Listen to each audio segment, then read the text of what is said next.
L'invité d'André Oui. Berkoff, voilà justement que nous accueillons, qui est Jean-Éric Brana, spécialisé dans les questions relatives à la société et à la politique aux États-Unis. Je rappelle la référence de son ouvrage, l'un de ses ouvrages, Rien ne sera plus comme avant, l'Amérique au temps du coronavirus. C'est publié chez VA Éditions. Jean-Éric Brana, bonjour. Bonjour André Berkoff. Bonjour. Alors Jean-Éric, intéressant en ce moment ce qui se passe, mais toujours, hein, il se passe toujours quelque chose dans les galeries Trump. D'abord, il dit, je vais plus subventionner l'OMS, cette espèce de repère de corrompus pro-chinois. Je vais effectivement arrêter l'immigration et tutti quanti. Donc effectivement, vous venez d'écrire l'Amérique à l'heure du coronavirus, rien ne va plus. Et qu'est-ce qui se passe exactement? C'est vrai que le monde entier a été touché. L'Amérique, on le voit très très bien. On voit le nombre de morts, on voit les 40 millions presque de chômeurs, enfin énormément de chômeurs, etc. Alors Jean-Éric Brana, en fait, c'est quelque chose qui est un défi très particulier pour l'homme qui disait ça y est, la bourse est à son sommet, j'ai réussi la croissance, le chômage, le plein emploi est là et bon, il n'en est pas responsable. Voici qu'arrive ce maudit coronavirus. Et qu'est-ce qui se passe donc aux États-Unis? Ah, d'abord, si vous me permettez, mon livre, c'est pas rien n'ira plus, mais rien ne sera plus comme avant. C'est beaucoup plus optimiste quand même comme version. Alors maintenant, rien ne sera plus comme avant. Ok. Voilà, c'est un petit peu différent. Alors effectivement, ce qui est tombé sur le coin du bec de Donald Trump, personne ne l'attendait, certainement pas lui non plus, puisque au moment du début de la crise, au mois de février, on peut prendre cette date-là, il était sur une lancée absolument extraordinaire. Il était à Davos et il expliquait que l'économie américaine n'avait jamais été aussi florissante qu'à ce moment-là et qu'elle était la première économie du monde. D'ailleurs, on en avait parlé ensemble sur l'antenne. Et c'est vrai que c'était fin janvier, oui, Davos, oui. Oui, c'est ça. Et tous les chiffres qui étaient donnés étaient vrais. Après, bien sûr, certains les discutaient comme d'habitude, mais le chômage était quand même à 3,5. Aujourd'hui, ça semble un lointain souvenir, et ça va sembler un lointain souvenir plus on va avancer, puisque on était à 22 millions de chômeurs supplémentaires il y a une semaine. On va bientôt avoir de nouveaux chiffres qui vont nous les monter à 30 ou 35 millions. Donc l'Amérique, elle est en berne aujourd'hui. C'est vraiment très compliqué pour tous les Américains. Ça déplace largement le cas de Donald Trump, bien entendu. Bien sûr. Comme chez nous, et vous venez d'en parler assez longuement sur l'antenne, c'est du désarroi et de l'angoisse qui s'est installé pour tout le monde. Alors pour Donald Trump, pour son cas personnel, c'est très compliqué parce qu'il est en année électorale. Le 3 novembre, on doit voter, si on arrive à voter à ce moment-là, et il joue sa réélection. Donc la question, c'est de savoir s'il va avoir une chance d'être réélu avec une crise pareille. Ou pas. Alors Jean-Éric Brana, justement, effectivement, rien ne sera plus comme avant, mais justement pour les Américains. Alors est-ce que vous êtes en permanence en contact avec vos correspondants aux États-Unis, et puis vous connaissez bien le pays. Est-ce que ça a pris l'Amérique au dépourvu? Pourquoi je vous pose la question? Parce que je suis très frappé, comme vous, je suis sur les télévisions américaines, etc. On voit qu'il y a deux choses qui se passent. D'abord, effectivement, le pays invincible, enfin le pays, la plus grande puissance mondiale, le God bless américain. Et puis ce côté, mais il faut retourner au travail. Nous, on peut pas rester comme ça. Hein. Le confinement, ils aiment pas beaucoup ça. Alors, est-ce que ça a pris l'Amérique de plein fouet, je dirais presque psychiquement dans son ADN, quelque part? Alors, première partie de la question, est-ce que ça a pris l'Amérique au dépourvu? Oui, très certainement.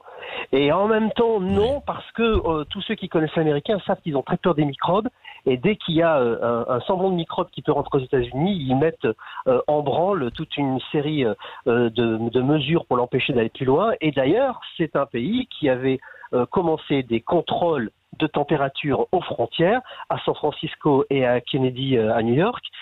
Dès qu'on a entendu parler de cas à Wuhan, on est là fin janvier, on est le 24 janvier, donc c'était vraiment très tôt. Ouais. Oui, là les autorités sanitaires discutent pas, ça va très rapidement. Et Donald Trump lui-même, il le dit assez actuellement, a empêché les étrangers arrivant de Wuhan d'entrer aux États-Unis dès cette date, dès la fin janvier. Alors que nous, on ne l'a pas fait, nous. Non, nous, on l'a pas fait, mais c'est là justement la critique de l'OMS est importante, puisque à ce moment-là, l'OMS qui se battait pour savoir s'il y avait une pandémie ou s'il y avait une épidémie même, et si elle allait devenir mondiale, expliquait que le commerce pouvait continuer et que les échanges touristiques pouvaient continuer également. Donc là, il y avait une différence d'appréciation, et c'est vrai que plus tard, le bilan se fera bien sûr au niveau mondial sur ces décisions. C'est peut-être pas le moment maintenant parce qu'on est toujours au milieu de la crise. Non. Oui, mais il y aura des comptes à rendre, et notamment par rapport à l'OMS et sa politique. Mais Jean-Éric Brana, je reviens à ça. Vous dites effectivement, l'Amérique n'a pas été prise au dépourvu, enfin complètement. Mais ce que je veux dire, est-ce que ce qui se passe actuellement, où tous les jours, Trump fait sa conférence de presse, etc., avec les scientifiques, et puis, est-ce que les Américains doutent, ou en fait non, ils disent bon, ben c'est comme à Pearl Harbor, c'est un peu le syndrome, et bien voilà, on va surmonter, et on a eu Pearl Harbor, on a eu beaucoup de choses, et ben on les a surmontées. Ce que je veux voir, c'est l'état d'esprit un peu aux États-Unis. Non, les Américains sont en plein doute. Et en réalité, il y a un mot qu'on prononce assez peu, mais c'est la peur. Il y a chez nous aussi. Si on reste confiné chez nous, si on reste enfermé quasiment en prison, je veux dire, c'est une mesure privative de liberté quand même. C'est bien qu'il y a une raison supérieure, et la raison supérieure, c'est la peur, c'est la préservation de soi, de sa famille, des gens qu'on aime, des gens autour de nous. C'est la même chose aux États-Unis. Ils sont pas plus bêtes que nous et ils ont les mêmes réflexes que nous. Donc en réalité, le doute, il est là très fort. Et d'ailleurs, vous parliez des conférences de presse de Donald Trump tous les soirs. Certes, elles existent. Certes, il reste Donald Trump et il fait du Trump show tous les soirs. Mais c'est pas lui qu'on écoute. Ce qu'on écoute, c'est ceux qui sont derrière lui. Ce sont ces scientifiques qui apportent la parole, j'allais dire sacrée actuellement, mais comme chez nous, on écoute aussi les sachants, les experts, ceux qui s'y connaissent, parce que nous, on est dans toute notre humilité, on n'y connaît absolument rien, et on a envie d'avoir des réponses, et ces réponses sont souvent contradictoires déjà de la part des experts, donc on est à l'affût, bien sûr, de chaque information qui pourrait être consolidée. De ce qui se passe. Jean-Éric Brana, restez avec nous, on reste, c'est passionnant. Ce qui se passe aux États-Unis, ce qui se passe chez nous, c'est un miroir. À tout de suite, après cette petite pause. Et nous sommes toujours avec Jean-Éric Brana, qui connaît les États-Unis comme sa poche, même mieux que sa poche, et auteur de Rien ne sera plus comme avant, l'Amérique au temps du coronavirus, qui est paru chez VA Édition. Et nous sommes heureux aussi de l'être avec Alexandre Mandel, qui est journaliste, qui est en ce moment aux USA, qui est dans le cœur, je dirais, du problème. Bonjour Alexandre Mandel. Bonjour. Vous m'entendez, Alexandre? Voilà. Oui, très bien. Et vous m'entendez aussi, vous nous entendez? Très bien. Parfait. Puis, voilà, je suis dans le Dakota du Sud, à Sioux Falls, exactement. Oui, et alors, je vous ai vu. Voilà, et j'ai vu les photos et les vidéos vénard. Vous étiez en train de boire une bière dans un bar. Mais quoi, il y a pas de confinement du tout au Dakota du Sud? Alors non, en fait non. Ce serait injuste de dire ça. Bon, le Dakota du Sud, c'est un État qui est vide, quasiment. Ça fait le tiers de la superficie de la France. Pour la population de Marseille, pour vous donner une idée, il y a 3 fois moins d'habitants au kilomètre carré que dans la Creuse, dans le Dakota du Sud. D'accord. Donc en effet, il serait peut-être un peu imbécile de devoir, disons, les mêmes règles de quarantaine qu'à New York, qui a des chiffres de densité comparables avec les villes européennes. Donc, c'est-à-dire la plupart des bars, des restaurants, des magasins sont restés ouverts ici. C'est vrai, quand même, quelques règles de quarantaine, encore que j'ai pu voir, c'est pas que j'ai fait la tournée des bars, mais j'ai quand même pu voir que la plupart du temps, c'était pas vraiment respecté. Donc on est supposé être jamais plus de 10 dans un bar ou dans un restaurant. Même si j'ai vu des endroits où c'était... C'est pas vrai, ça. Bon. Oui, je devrais pas dire du mal du Dakota du Sud, mais en réalité, c'est pas tout à fait vrai. Alors, ils trichent. Les casinos sont ouverts ici aussi. Mais parce qu'en plus, le Dakota du Sud finance ses écoles grâce à l'argent des casinos. C'est assez particulier. Ouais, on comprend mieux. En revanche, les écoles restent fermées. C'est-à-dire qu'il est peut-être plus important de boire une bière que d'envoyer ses gamins à l'école dans le Dakota. Alors, il n'y a pas vraiment... Ils portent des masques, ici, Alexandre, ils portent des masques? Est-ce qu'ils portent des masques? Pas du tout. Assez peu. Je dois dire que assez peu dans les grandes villes. J'étais à Dallas il y a 3 semaines, oui. Mais non, dans le Dakota du Sud, non, ils portent pas de masque, et je dirais même qu'ils sont assez cool avec il faut savoir qu'ici, il n'y a eu que 8 morts dans l'État. C'est quand même voilà. Il y a eu que 8 morts. Donc, ils disent toujours, bah oui, mais nous, ça nous concerne moins finalement que les grandes villes côtières. Ensuite, il y a les États conservateurs aux États-Unis ont pris beaucoup moins de mesures que les États dirigés par des démocrates. Ils veulent rouvrir le business, et finalement, ils se remettent un petit peu à l'intelligence des citoyens. C'est-à-dire que ils ne veulent pas imposer une règle uniforme, que vous soyez propriétaire d'un bar, ou, pour tout le monde, ou chauffeur de taxi, ou pour les transports en commun. Donc moi, ça me frappe, évidemment. Le Dakota du Sud est assez proche d'un État assez peuplé aux États-Unis, c'est le Minnesota, qui lui est en complet confinement à l'européenne. Évidemment, il y a plein de gens qui viennent de Minneapolis qui a 3 heures de route le week-end.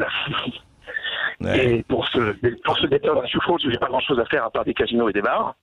Et le Mont-Rochemort à 4 heures de route. Voilà. Et Alexandre Mandel... Oui. Pardon, dites-moi, c'est le gouverneur qui décide en fait aux États-Unis. C'est le gouverneur, par exemple, du Dakota du Sud qui a dit pas question qu'on fasse un confinement véritable, quoi. C'est lui qui décide, c'est le gouverneur. Pour le dire, c'est encore plus compliqué que ça. Vous avez le gouverneur décide quelque chose, ou il ne peut décider de rien aussi, et dire faites ce que vous voulez. Et puis ensuite, vous avez les comtés. Et en dessous des comtés, vous avez les municipalités. Donc parfois, vous allez dans un endroit. Je me souviens, j'étais dans l'Arkansas il n'y a pas longtemps. L'Arkansas avait dit, on laisse le choix au comté. Et en suivant le comté que vous traversiez, vous aviez des endroits qui étaient ouverts, d'autres qui étaient fermés. Et suivant la municipalité où vous étiez dans le comté, vous aviez un bar ouvert, et puis vous traversiez la rue qui était plus dans le même comté. Et donc, oui. Et c'est autre chose. Et ça, on ne peut pas reprocher à Trump, c'est, la vision européenne du président, la française toute puissante qui décide pour tout un pays, de toute façon, aux États-Unis, c'est pas possible. Dans les faits, il ne peut pas imposer ça aux États. Donc, on ne peut pas lui tenir. C'est la patrie. On peut reprocher beaucoup de choses. C'est la patrie du contre-pouvoir. Ouais. Mais pas ça. Et on peut reprocher beaucoup de choses. Et c'est très injuste, mais c'est très injuste même constitutionnellement. C'est injuste de reprocher à Trump le fait que qu'il ait, paraît-il, mal géré la crise, qu'il aurait dû ordonner une quarantaine sur l'ensemble des États-Unis. Il n'en a pas le pouvoir. Il ne peut pas le faire. Absolument. Et en plus de Merci ça, Alexandre Mandel. Voilà. Alexandre Mandel, on reste avec vous. Malheureusement, nous arrivons en fin d'heure. On va rester avec, on va vous rappeler parce que vous faites un tour des États-Unis, c'est passionnant. On va se permettre de vous rappeler. En tout cas, merci de vous être réveillé à cette heure-ci parce que je sais qu'il est même pas l'aube chez vous. Donc à très vite, Alexandre Mandel. Et merci encore de votre témoignage. Jean-Éric Brana, juste un mot et on va se retrouver nous après 13h, après les infos. Jean-Éric, effectivement, on l'oublie, ça, ce que dit Alexandre Mandel en quelques mots. On dit, ouais, Trump, il n'arrive pas à faire le confinement. On oublie les contre-pouvoirs aux États-Unis. Hein. En Europe, on le voit pas, ça. Oui, et puis comme il parlait du Dakota, on va rajouter qu'à Sioux Falls ou à Rapid City, c'est-à-dire les 2 grandes villes qui sont également tenues par des républicains, ils se sont opposés à la gouverneure Kristi Noem, qui elle-même est républicaine. Donc on voit que c'est pas une affaire de républicains ou de démocrates uniquement, c'est vraiment une affaire effectivement d'élus vis-à-vis de ce qu'ils pensent devoir faire. Il se trouve que Kristi Noem pense qu'elle n'a pas le pouvoir de confiner parce que elle doit respecter la Constitution qui dit que la liberté est totale pour les citoyens et que le gouvernement n'a pas à rentrer dans leur vie. C'est souvent ce qu'on a entendu dans les États ruraux et c'est vrai que le Dakota est un État rural. Une fois qu'on sort de la grande ville, on va faire 10-15 km avant de rencontrer une maison.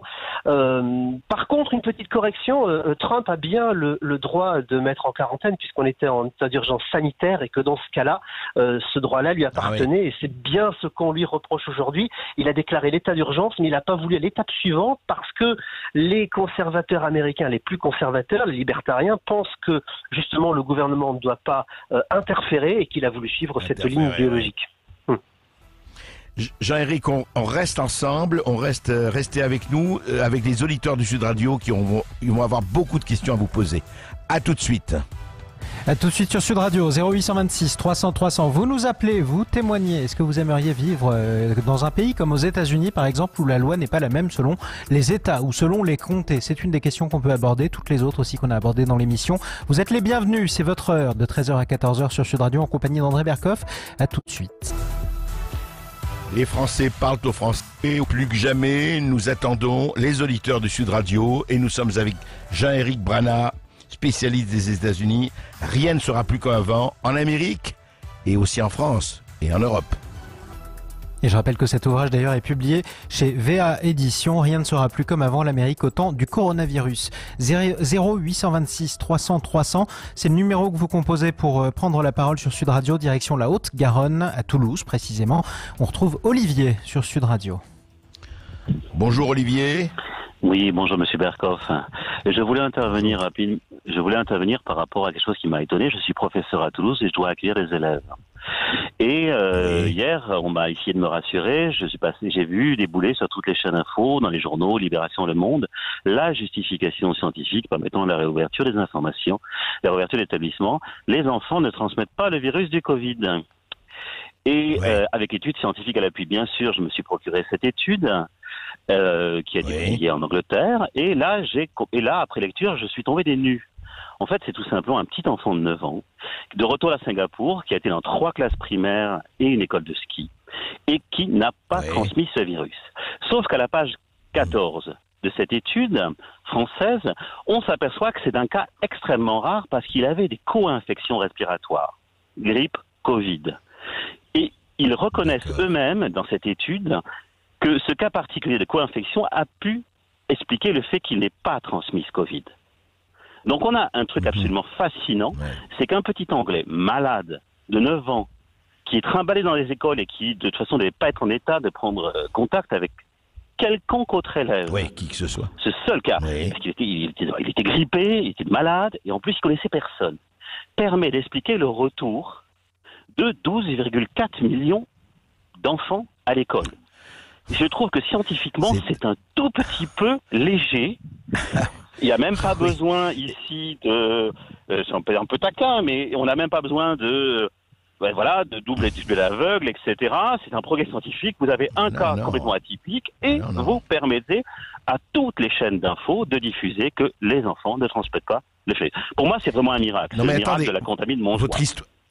Ah non, mais c'est un miracle poétique. Écoutez, je compare simplement, mais votre analyse est passionnante. Juste un mot, je compare effectivement, et sans dire que c'est bien ou pas, je compare l'exemple de ce que vous venez de donner dans cette étude et le protocole de Raoult sur l'hydroxychloroquine et l'azithromycine. Jusqu'à présent, et à juste titre, avec des controverses, on dit on n'est pas encore, ce n'est pas prêt, etc. Mais dites-moi, cette étude a vraiment servi, a servi de base à tout le monde pour dire les enfants en aucun cas ne sont porteurs. Partez en boucle dans toutes les chaînes d'infos.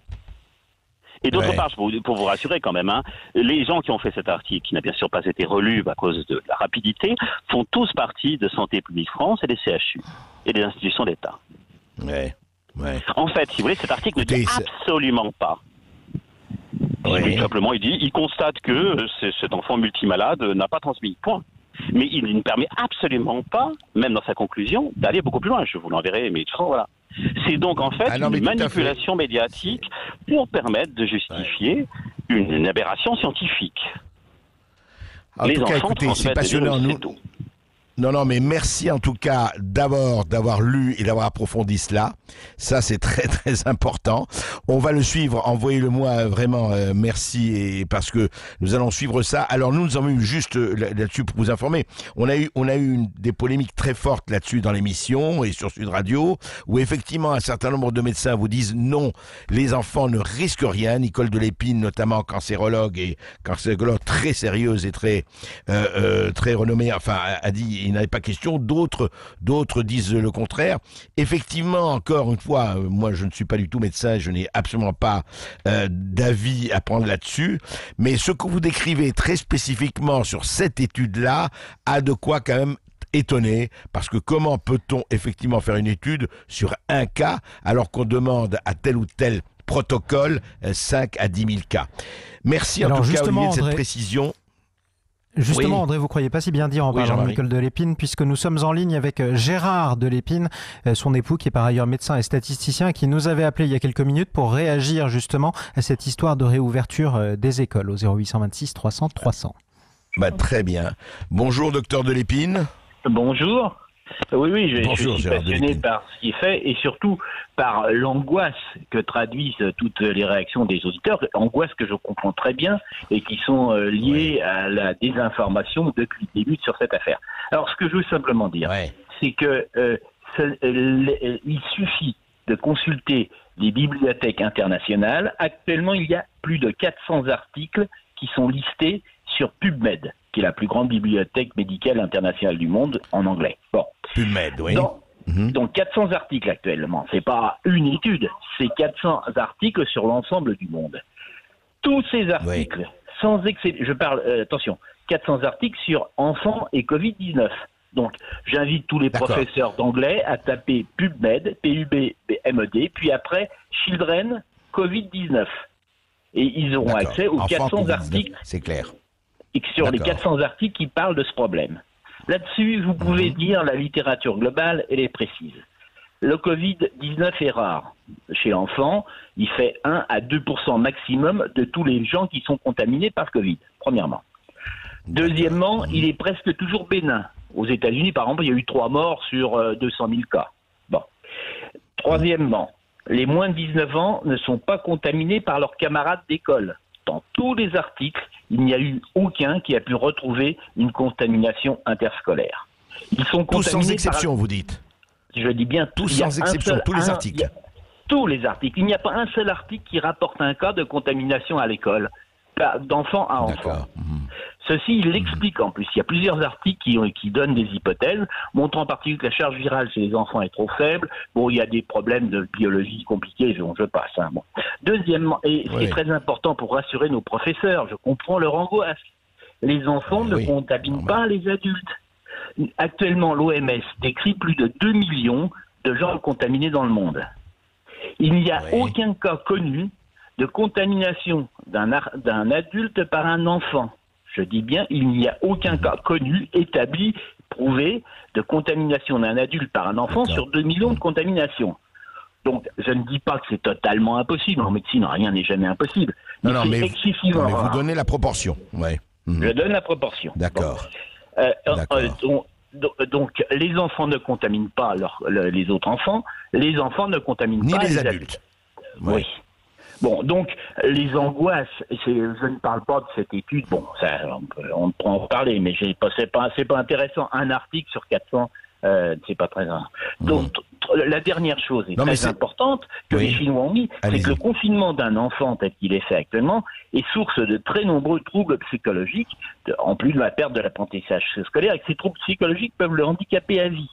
Donc c'est quand même tout à fait grave. Et enfin, on a l'expérience des autres pays européens. Je rappelle que la Suède a poursuivi toutes les activités scolaires pour les moins de 15 ans durant cette crise. Et je rappelle aussi que la Suède a 2 fois moins de morts par million d'habitants que la France. L'Islande a gardé ouvertes les crèches et les écoles primaires. La Roumanie a gardé ouvertes toutes ses universités. Et tous ces pays affichent une prévalence, c'est-à-dire un nombre d'infectés par million d'habitants inférieur à la France, mais très inférieur. Et quant à la mortalité, c'est de l'ordre de 6 à 10 fois plus faible que la nôtre. Alors, je pense qu'il faut effectivement rouvrir les écoles le plus vite possible. Comme d'ailleurs vient de le faire le Danemark et la République tchèque. Alors, Olivier, vous êtes toujours avec nous ? Olivier ? Ah non, Olivier n'est pas là. A priori, non. D'accord. Bon. Non, parce que je voulais savoir s'il avait été rassuré par effectivement le témoignage du professeur Delépine. C'est vrai que là, en tout cas, pour ceux que ça intéresse, allez effectivement sur le site qu'a indiqué Gérard Delépine, Children Covid, PubMed, c'est ça. Professeur Delépine, c'est quoi le site redit? C'est PubMed. P-U-B-M-E-D. Med. D'accord, PubMed, donc Children and Covid-19, écoutez, beaucoup. Voilà, les enfants et le Covid-19, c'est très important, regardez ce qu'il y a. Effectivement, on peut tout à fait comprendre l'inquiétude de professeurs, de parents d'élèves, on en a parlé ce matin dans l'émission, mais effectivement, se renseigner, toujours, c'est la chose la plus importante. Merci Gérard Delépine. Jean-Marie. Sachant qu'on en apprend en plus tous les jours d'ailleurs sur ce virus, effectivement. Merci à vous Gérard Delépine. Restez avec nous Jean-Éric Brana, on vous redonnera la parole dans quelques instants sur Sud Radio. Et vous autres qui nous écoutez sur Sud Radio, c'est votre moment aussi. Donc 0826 300 300, vous nous appelez. Dans quelques instants, on ira à Paris donner la parole à Pascal. À tout de suite sur Sud Radio. Sud Radio. Sud Radio. Parlons vrai. Parlons vrai. Sud Radio. Parlons vrai. Avis aux agriculteurs et agricultrices. Seuil Touche contractualise le soja pour l'alimentation depuis 17 ans. Les cours des céréales et du maïs sont dans le rouge. C'est le moment de faire du soja. Faites confiance à Seuil Touche, leader du soja alimentaire. Avec Seuil Touche, valorisez votre graine et boostez votre marge à l'hectare. Devenez partenaire stockeur. Augmentez votre résultat jusqu'à 40% par rapport à un soja normal. Découvrez la filière sur seuiltouche.com. Débouchés et revenus garantis. Seuil Touche achète et valorise votre soja. Plus d'infos sur seuiltouche.com. Sud Radio. Dans la Haute-Garonne. À Saint-Gaudens, sur 102 FM. Vous savez, les dessins qui ornent les grottes préhistoriques de Lascaux et autres, vraisemblablement, ça ne serait pas le fait des hommes, mais plus vraisemblablement le fait des femmes. Alors je vais vous faire déchanter très vite, mesdames, c'est pas parce que vous étiez formidables, c'est parce que nous, on était déjà complètement cons, c'était la première liste de courses. Salut, c'est Alex Lux. Découvrez dès ce soir mon spectacle Seul en selle avec Canal+. Je fais vachement bien le mec des voix, je trouve, non? Comment on dit, voxiste? Voiciste? Voyiste? Ici Sud Radio. Les Français parlent aux Français. Les carottes sont cuites. Les carottes sont cuites. Sud Radio. Berkoff dans tous ses états. Et effectivement, comment ne pas être dans tous ces états avec vous, Français confinés, Français du front, Français qui se battent, et le monde entier, effectivement, est à peu près avec toutes les variantes dans le même cas quand même. Jean-Éric Brana, une question. Ce qui est quand même hallucinant, on voit un peu quand on suit les affaires américaines, c'est que la querelle démocrate-républicain continue, que un certain nombre de choses. On est étonné parce que nous, vous voyez, on a entendu Gilles Legendre à propos du tracking, dit bon, c'est pas la peine de faire un vote, puisque chez nous, l'Assemblée nationale, on va le faire le vote, quand même, mais l'Assemblée nationale est effectivement en majorité absolue La République en marche, et en revanche, la Chambre des représentants aux États-Unis est en majorité démocrate, alors ça barde, et on a l'impression que coronavirus ou pas, ça continue de barder de plus belle, Jean-Éric. Alors pas tant que ça en réalité, d'abord parce que actuellement le Congrès n'est pas en session, mais il est en ce qu'on appelle en pro-forma, c'est-à-dire qu'il n'y a que 4 à 5 représentants de la Chambre et du Sénat qui viennent pour voter, qui représentent tous les autres, ce qui oblige à être d'accord. C'est une unanimité qui doit se dégager. Donc on ne vote que des grands textes et de façon bipartisane. Alors, bien sûr, ça n'empêche pas les petites phrases et déclarations, mais ça, vous le savez encore mieux que moi, ça fait partie du jeu politique. Mais regardons les faits. Encore une fois, cette nuit a été voté un nouveau plan qui s'ajoute à ce plan extraordinaire de 2200 milliards de dollars. 500 milliards ont été rajoutés cette nuit, qui se rajoutent pour aider les PME, pour aider l'hôpital, pour aller chercher des tests ou pour envoyer des chèques aussi pour que les Américains puissent survivre, parce que il faut bien qu'ils puissent manger quand ils sont au chômage ou qu'ils ne travaillent pas. Tout ça, ça se fait quand même de façon bipartisane. Après, c'est vrai qu'il y a une guéguerre qui se développe, notamment entre Donald Trump et Joe Biden, parce qu'il y a une présidentielle qui arrive, mais ça, les Américains l'écoutent assez peu pour le moment et ils prêtent vraiment très peu d'attention. Alors, une question juste personnelle, et je voudrais le dire aux auditeurs, Jean-Éric Brana, vous avez été, vous aussi, atteint par le coronavirus. Heureusement, vous en êtes sorti. Je voudrais quand même que vous me disiez, ça a été rude, ça a été quoi? Parce que, en tout cas, on est tous très heureux que vous en soyez sortis, bien sûr. Mais c'est très gentil. Mais effectivement, ça a été rude parce que ça vous tombe dessus d'un coup. C'est une fatigue énorme. On a l'impression d'avoir des enclumes sur les épaules, si je peux prendre cette image. Et puis il y a tous les petits symptômes, mais qui sont des petits symptômes, mais ils sont tous là, tous ceux qu'on entend régulièrement à la télé. Je crois que je les ai tous collectionnés. Et puis cette possibilité à respirer, on peut même pas parler, on peut pas finir une phrase tellement on a du mal. Alors vous voyez, maintenant mon débit est bien. Il n'y a pas de problème. Oui, je peux pas finir une phrase. C'est d'ailleurs, je crois, ce qu'il y a du diagnostic pour les médecins, puisque on voulait m'envoyer à l'hôpital, et j'ai eu cette chance de ne pas y aller finalement, et donc de ne pas me poser la question de savoir si j'en revenais. C'est très bien, Jean-Éric. Juste une question, c'est pas indiscret. Vous avez été traité à quoi, vous? Simplement à de l'aspirine, rien de plus, et du repos. Et du temps, voilà. Bon, tant mieux. Tant mieux. Enfin, Jean-Marie, alors nos auditeurs, en tout cas. On retrouve Pascal qui nous appelle. Oui. On retrouve Pascal qui nous appelle de Paris au 0826 300 300. Oui, bonjour. Bonjour Pascal. Bonjour André, écoutez, d'abord ravi de vous avoir en ligne, et puis comme j'expliquais avec votre collaboratrice ce matin, comme je suis aveugle, je n'ai pas l'accès comme tout le monde à l'information, donc je me débrouille, et j'écoutais donc votre émission sur donc ce que vous disiez des banlieues. Et je vous apprécie parce que vous êtes quelqu'un qui avait un franc-parler. Et j'étais un peu surpris parce qu'il y avait le sieur Lefebvre qui commentait ce qui se passait. Alors, du syndicat de police, oui. Oui, tout à fait. Donc moi j'ai grandi en Tunisie et j'en suis heureux. Oui. Si la police, alors voilà mon coup de gueule, parce que j'ai envie vraiment de pousser un coup de gueule. Ce qui se passe dans les banlieues, c'est un ras-le-bol du comportement policier aujourd'hui. Monsieur Lefebvre peut dire tout ce qu'il veut. Il a dit la même chose d'ailleurs sur les gilets jaunes. Et sachez que moi, aveugle, j'étais agressé par un policier. Parce que c'est aveugle, j'ai quand même le droit de manifester. Je suis, pour les auditeurs, ancien directeur commercial d'un grand groupe financier dont je tairai le nom. Et je suis également directeur commercial, je suis à la retraite maintenant depuis peu, directeur commercial d'une entreprise de communication interculturelle. Donc je pense que je ne représente pas de délinquance, de quoi que ce soit. Alors ce qui m'a choqué, c'est que en fait, on dise que ce garçon était connu de la justice, etc., et que finalement, oui, mais on s'en fout. Je vais être clair, net et précis, on s'en fout. La police n'a pas à se comporter comme ça. S'ils le connaissaient, c'est simple. Ils vont le chercher chez lui, parce qu'ils ont largement de quoi le retrouver. Et s'ils ne le connaissaient pas, voilà, ils ont utilisé une méthode. Mon père était un ancien flic, paix à son âme, et il m'a expliqué les méthodes. C'était pas ça à l'époque, c'était pas du tout ça. Et aujourd'hui, la police est en roue libre, purement et simplement en roue libre. Il faut qu'on arrête de stigmatiser. Et d'ailleurs, c'est la politique du gouvernement. C'est celle de, comment dirais-je, c'est celle de purement et simplement diviser. Mais ils n'y arriveront pas. Ça c'est clair, ils n'y arriveront pas. Voilà. Non mais Pascal, attendez, la question est quand même plus compliquée que ça. Là, je trouve que vous faites peut-être justement ceux qui disent ah oui, la police c'est formidable, tous sont des délinquants et des salauds.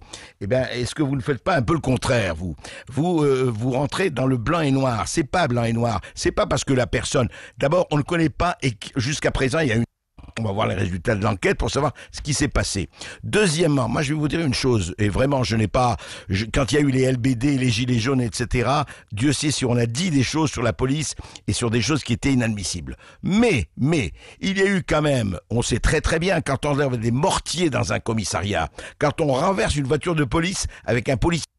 Quand à Viry-Châtillon, il y a 2-3 ans, on a mis le feu à une voiture, il y avait 4 policiers dedans. Ils ont pu sortir, mais ils ont pu sortir par miracle.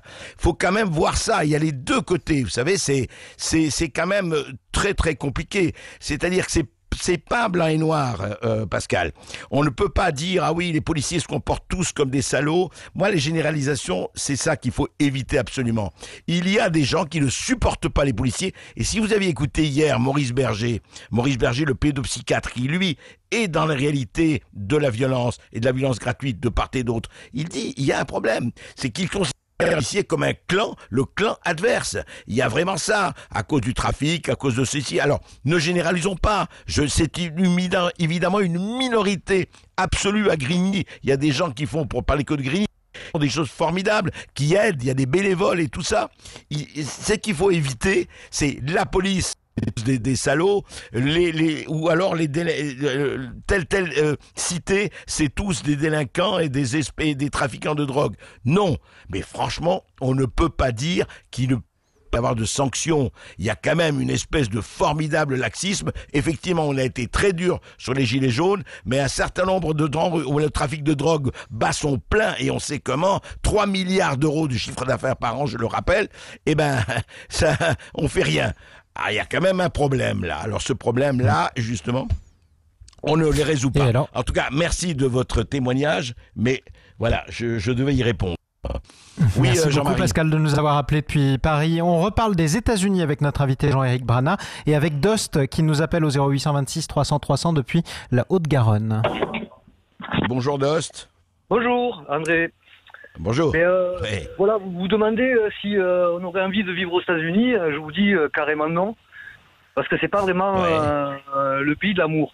Par exemple, une des scènes qui m'a le plus marqué au niveau de la violence, vous parliez juste de violence policière, mais de la violence tout court aux États-Unis, c'est dans Fargo des frères Cohen.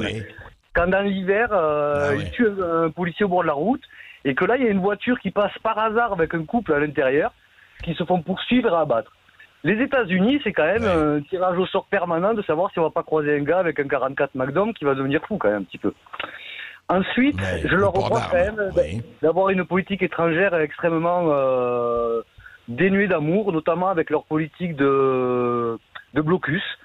Ils ont ruiné l'Irak, sûrement parce que ça les arrange un petit peu quand même. Ils sont en train de mettre à genoux l'Iran, et après on s'étonnera que des terroristes en sortent parce qu'ils crèvent la dalle et ils ont une haine. Oui, on peut construire la haine, effectivement.